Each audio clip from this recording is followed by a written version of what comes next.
What's up, dude? I'm Lead Universe. You're matching geeky and nerdy, and yeah, I'm sorry I didn't have time to set everything up. But welcome to a new episode nonetheless. I wish that I could have. I just had to grab the stuffed animals from down there and put them over there. I didn't do that. Anyways, welcome to a new episode, and today we're talking about probably one of my favorite seasons in Power Rangers, and that is Power Rangers in Space. Um, really, this is where I started to become more of a fanboy, so to speak, of the series because it involved one of my favorite directors, uh, writers, directors, and producer of the series, Judd Lynn. This is when he really wrote most of the stories for In Space. I mean, about like 95% of the episodes were written by him. Um, but before In Space started, let's talk about what happened in Turbo.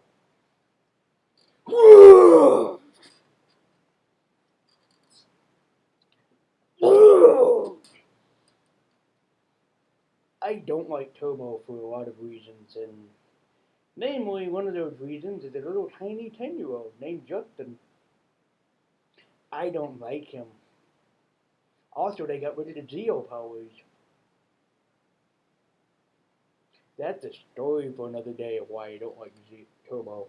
Um, so if you guys really want me to tell that story of why Turbo is not even considered one of my favorite Power Ranger seasons, let me know. Yes, I hate Turbo more than Operation Overdrive. Can't wait to get all the hate mail for that one.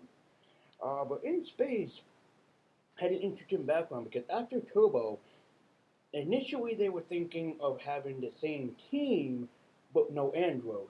So basically, TJ would have been another Red Ranger, Carlos would have been the Black Ranger, Ashley as Yellow, and Cassie as Pink. That didn't happen.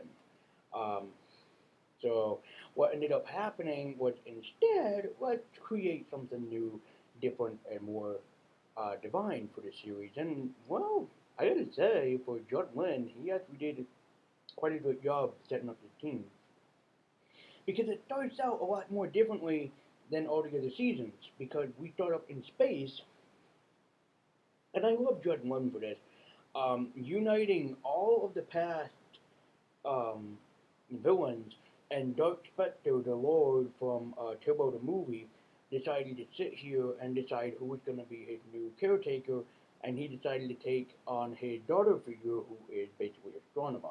Now, Astronomer has a strong history throughout the series. Case in point, she is Andros' sister, but she doesn't realize it until season two.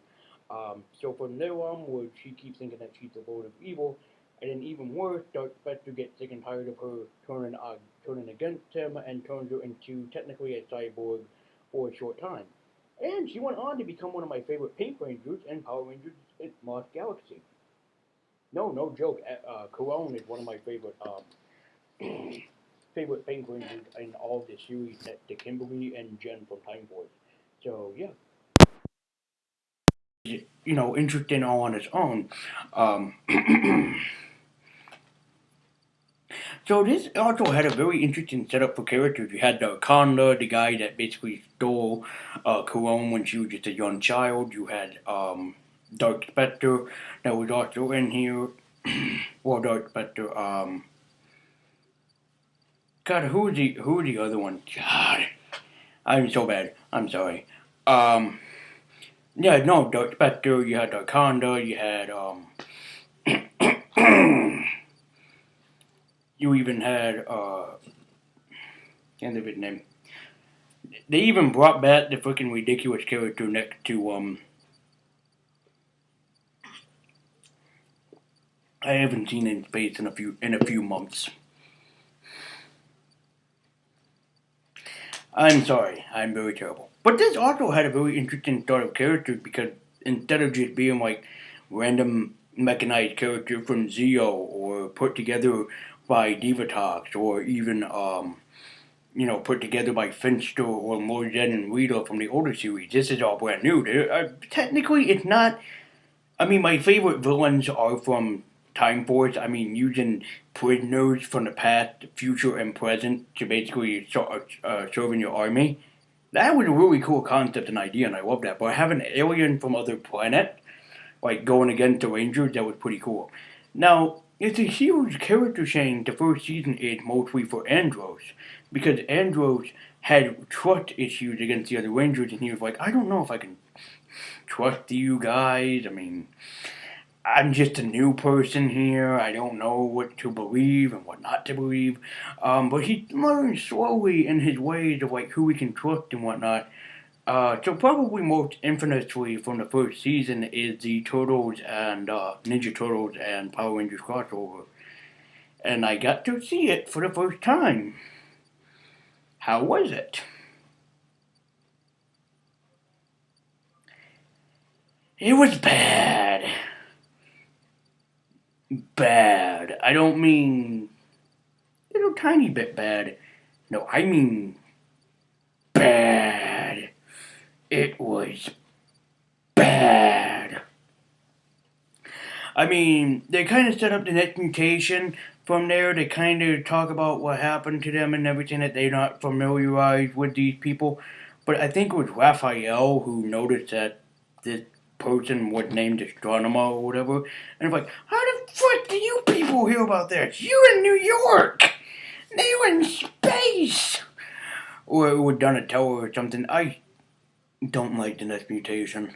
I remember when it was on YouTube, I tried to watch a couple of episodes of it. I couldn't even get past like the second episode. I don't. I know that Phalos is doing his own thing with them, but I just don't get it. Um, so the first season was pretty, good. It was the second ground of the series, starting setting up the characters, the relationship between Ashley and Andros. Oh, but the second season I think was really what settled it in for most people because it was the introduction of the Psycho Rangers, which I did a long video talking about how they came to be, what was so inspiring about them and everything. And from there on, I mean, a lot of people started using evil Rangers. From there on, where Wild Force had the Shadow Rangers, like Big Rescue had I think they were called Cyborg Rangers. So, yeah, with the series that basically set that off. And no, not Lord Zed's Zed Rangers or whatever they were called. That wasn't even, a starting point either. Mostly it would sink to this series. So in the second season, we learn more about Andros and Corone, how they're together and everything. We also get to find out from the first season, but carried on to the second season, is that Andros had a lifelong friend named Zane who was literally his Lord and Savior. Saved his butt quite a few times and sacrificed himself. Excuse me. So Andros basically brought him back from the dead to life, but his powers were weakening and everything. So we don't really get to see Zane up until the last couple of episodes, and the last two episodes that are directed by Judd Lynn himself, which is Countdown to Destruction, Part 1 and 2, which also has the saddest ending to the series, because during the whole event, we find out that from the attack on the command center, Zordon was taken by Dark Spectre to his home planet, so they have to search and search around until they can find Zordon.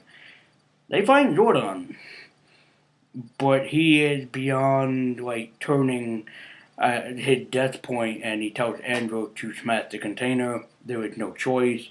You need to let whatever goodness is inside of Zordon let free. So this is where we got to see a lot of the villains' actual forms. We get to see what Rito looks like in her actual form. We got to see Robert Axelrod out of his Boy Zed costume. Regrettably, we should have seen more of that. We got to see Diva Tots, the actress that plays her. We got to see a lot of things. Even what was great for me, we got to see Ninja, the Alien Rangers. We got to see the Phantom Ranger. Also in that, we got to see Troy Treforia battle against them. So it was just like a big love letter to everybody. And even what makes it so fantastic is that even when Earth was on the point of destruction and doomsday, so to speak, people stood up and called themselves Power Rangers because there was something more that they believed in. It had nothing to do with the bright, colorful spandex and uniforms. It was about what dignified them as Rangers, and the first two people I think said it was Bulk and Skull. Literally the two guys in all of this series, and yet Bulk and Skull are trying to become scientists in this. So they go from bullies to police officers into monkeys. Yes, I'm not forgetting that. Into scientists, and then later on into samurais. Bulk and go ahead, some life goals, man. I'm telling you. But it was really dignifying what they did, especially for everybody else, and then everybody else joined them until Zane, Carlos, Ashley, and um, Cassie all and TJ transform into their forms. Yes, even Justin makes an appearance in the beginning season.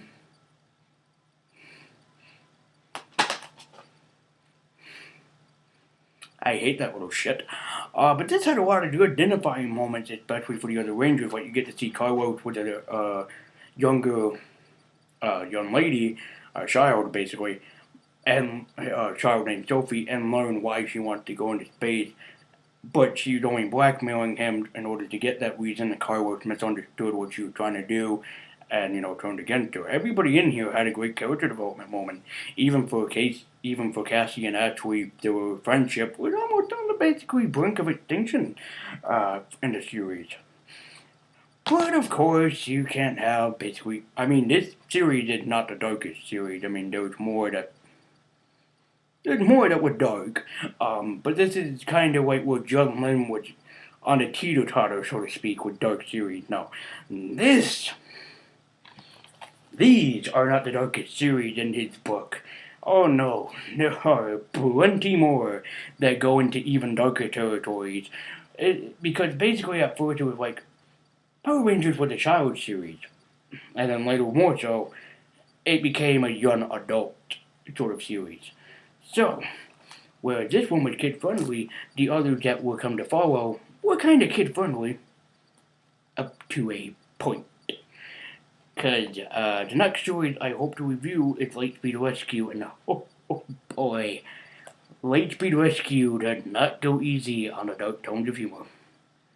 But thank you guys so much for watching. Be sure to like, comment, and subscribe. I think I saw a little flyer or something that attached itself to my laptop or something. My little bug, I think. I don't know.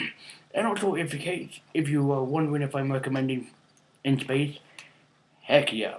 A lot of good moments, a lot of really good character development, and I think it's one of the seasons, it's not the season that had the most Zords and whatnot, but it's one of the seasons that had the most Megazords inside of it, with, I think, after Wild Force started beating them to the point of, like, who can have the most Megazords?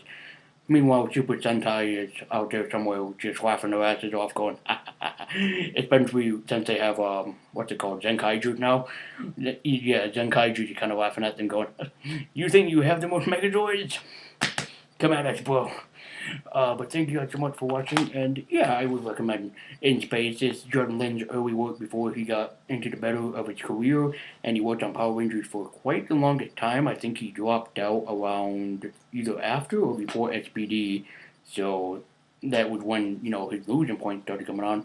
But I would recommend giving her the early work, and yes, this is considered the early work. This is a series that he worked with the most. I recommend giving it a try.